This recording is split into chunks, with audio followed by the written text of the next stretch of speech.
5:05 is the time right now on this Tuesday evening. Good to have you along on Evening Extra. It's Richard Morgan and Declan Harvey with you. The independent body whose job it is to monitor and inspect healthcare here has conceded it should be regulating community mental health services, despite previously saying that those services didn't fall under its remit. We're talking about the Regulation and Quality Improvement Authority, otherwise known as the RQIA. It made the admission after one man who was providing round-the-clock care for his vulnerable nephew brought them to the High Court. He won that High Court battle, and it established that the RQIA does have a statutory duty to keep an eye on this area, this community mental health service area. The man who took the case is Paul Herbert. His nephew is called Gareth, who is 35 years old and suffers with a serious mental health condition compounded by brain injuries he sustained 16 years ago. And Paul turned to the courts after being dissatisfied at the level of support and treatment provided by his health trust. Paul, thanks for coming in. Welcome. We'll speak to you in a moment. We also have Sara Boyce from Participation and Practice on Land Rights. Sara, it was your comments, your organisation's comments that alerted us to what was happening, or I should say, what wasn't happening. Yes, and thanks. We're glad to see the BBC covering this, and it's good to be here with Paul Herbert. And so for the first thing we'd like to do as PPR is pay tribute to Paul and the fight that Paul has taken on for his nephew Gareth, but also for probably tens of thousands of other families right across the 5 trusts who've been failed.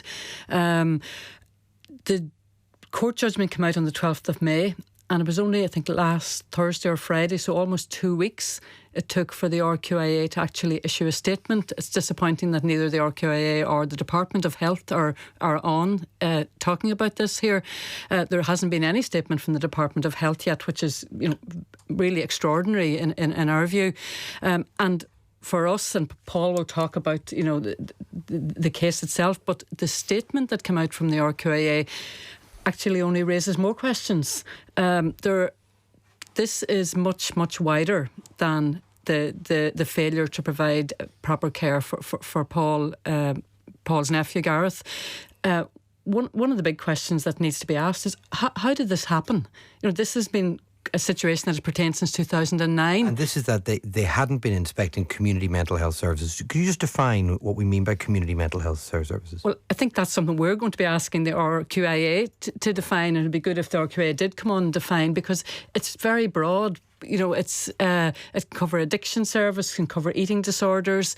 There's other mental health supports for people with various diagnoses who are in the community and receiving mental health care in the community, essentially. But the big issue is that everybody knew about this. From 2019, there's not one person, from the Minister down to the Permanent Secretary, the 5 trusts, all of the parties, the Health Committee, they received numerous letters, correspondence. So why did it get to a point where Paul Herbert, who, as you say, is a full-time carer, 24 round-the-clock caring, he was the person who had to take this to shine a light on this absolute dereliction of duty? Let's bring Paul in. Hi, Paul. Paul, you have to care for your nephew round the clock. Yes. And then you had to find, I suppose, the energy to take on this challenge. But clearly you felt it was very important to do so. Why? Well, thank you. I think the difficulty we've had was that when these issues arose, particularly in 2015 of the transfer of another trust, we went to the statutory bodies that were, you would imagine, who to look after these matters. But we found we were making no room with them whatsoever. We could not get any decisions that would be appropriate for What did you want from them? We wanted them to look at the facts of the stuff that we presented. We presented circumstances along the lines of he was awarded 24-hour care in 2016, assessed for it, and it did not go ahead, in circumstances that we tried to inquire, and it was almost as if it never existed. We also then raised issues about his medical history. We still to the day do not know if this particular trust hold his full and complete medical history. We still don't know. There's other assessments that were done for Gareth that had wrongly put down that he didn't have epilepsy, that he never had suicidal ideation. The date of his incident at the former mental health unit is completely wrong, and this is only the tip of the iceberg. And your problem was, as you were identifying these problems and these gaps, you had the frustration of these issues in front of you, but you'd nowhere to turn. Correct. To look for backup, to look for a monitoring or a regulatory body, and that's where the RQIA came in and their failure came in. Yes, and my sister, God bless her, God rest her, she was a former nursing manager, and at the time we were trying to care for Gareth, that she identified this and said, "Look, Paul, this can't be right." And what was the RQIA saying to you? Well, when I wrote at the time, well, when I wrote to the RQIA, they referred me to another body and back maybe to the trust, but there was on 3 occasions from 3 separate people, they made it clear that community mental health did not come within their purview. It was very clear. And this stunned a lot of people close to me and other health professionals.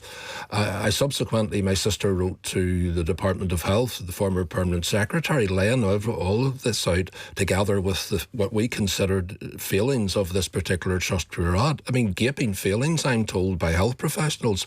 And what we found with it, Declan, was we kept being sent back to the trust. It was just an extraordinary set of circumstances. It was almost Orwellian in nature. You know, you were writing this stuff, and even with support and documentation, and you could see the failings to do with perhaps even what was known as the regional mental health care pathway. And, you know... Have you received an apology from anybody? Nothing, no. Would you want one? I think that, with say an apology, sometimes apologies are overrated, you know. I think what I would like to see would be that my nephew, that someone will help me get the care that he's entitled to, but also for our other, the Gareths and the Robertas out there, you know, there's a number of people from this have rang me, and I'm not the person, Richard Declan, to deal with it. You know, this needs to be taken on by people who are experts to deal with the other people's concerns. So as far as the apology is concerned, you know, I don't know really what to say to that. I would just rather that a proper system's put in place for Gareth. He gets the care he needs, his future secured, and our people get the service that they not only deserve, but they're entitled to. What difference would that make for Gareth? Because he is at the centre of this. He is your main focus here. What we need for Gareth is he needs to have the care that was agreed in 2016. It was assessed that this young man required 24-hour care. The body that was the private company that was to take him was all ready to go, but it was stopped. Then we started to look into it to see, well, why? But then we realised that they had actually, this particular trust had as if it never existed. It was almost like a rewriting of history.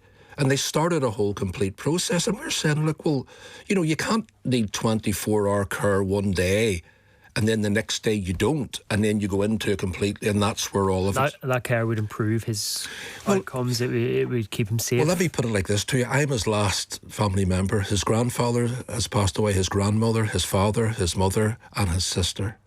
I'm all that's left. And we have all looked after Gareth from 2007 when he was allowed to leave a mental health unit, permitted to, and run in front of a bus. And that's how he got his significant structural damage to the brain. So it's, the family for years have been trying to look after him. But I suppose the feeling I would have of it all is it's just sadness. It's just a young man who's got no one.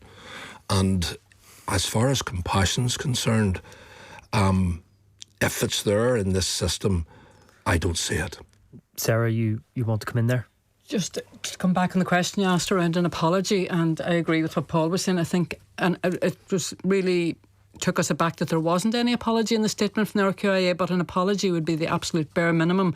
I think for families right across, what people really need to see now more than anything else is they need the Department of Health to come out front and centre, because the response that we've seen is a sort of a more like it's emblematic of the overall approach. Instead of coming out in the open, really what we need to see is what is the learning from all of this, because we know the context we're in with numerous inquiries, hyponatremia, neurology, the ongoing Muckamore inquiry. So it's quite shocking that we haven't heard yet from the department to tell us how they are going to put this right. Well, let me just bring a little bit of what the RQIA have said in their statement, because you referred to it a couple of times. It says the RQIA has accepted that a previous comment about having no remit in this area. They've described that as a misdirection in law, and they now accept that the RQIA does have a regulatory role for community mental health services. It says it's now taking steps to exercise that role in respect of individuals' care and treatment in the community. It says while services provided by the Health Trust are not required to be inspected on a given frequency under the legislation, the RQIA does carry out inspections and reviews of Health Trust services, and it publishes the findings on its website, and it goes on to lay out other things that it publishes on its website, other reviews. It says it's been engaging with a number of organisations to clarify its role. You're shaking your head. I'm trying to understand what it is they're saying. I mean, I don't know about you, Sarah, but I'm having difficulty grasping this. If a service required to be regulated, then that's what needed to happen over the last 14 years. And I think that in community mental health, it's over so many. My understanding is it takes in, well, learning disability, I know, is put into that statement as well. There's so many conditions that come under what's community mental health. Incidentally, the criminal justice system, all of these come into this, is that what I suppose the question is, what actually has not been happening? That's the question over the last 14 years. Certainly a starting point, isn't it, as to getting some kind of definition. And going forward, now is the important part, certainly for me, is that what's going to happen for our people going forward and how is this going to improve? So I would think that I'm with Sarah on this, and I think there needs to be clarity from the Department of Health, because after all, they're the overarching body that must have known that this wasn't happening. Thank you both very much. Just briefly, yes, quickly, I think the biggest thing that the Department of Health could do right now is listen to Paul and families like Paul. There are so many families, because it's always the families who are much further ahead than the department. They're busy writing a new script for mental health. I think the department need to listen and take their lead from families. Well, look, it's quite clear that you have questions you want answered from the Department of Health. Leave it with us, and we're going to kind of do our best. We've already explained what was in an RQIA statement. Both the department and the RQIA welcome on the programme, of course. Thank you both very much. Thank you. Coming in, Sara Boyce, Paul Herbert. Keep in touch. Thank you. Let's get you the news. We are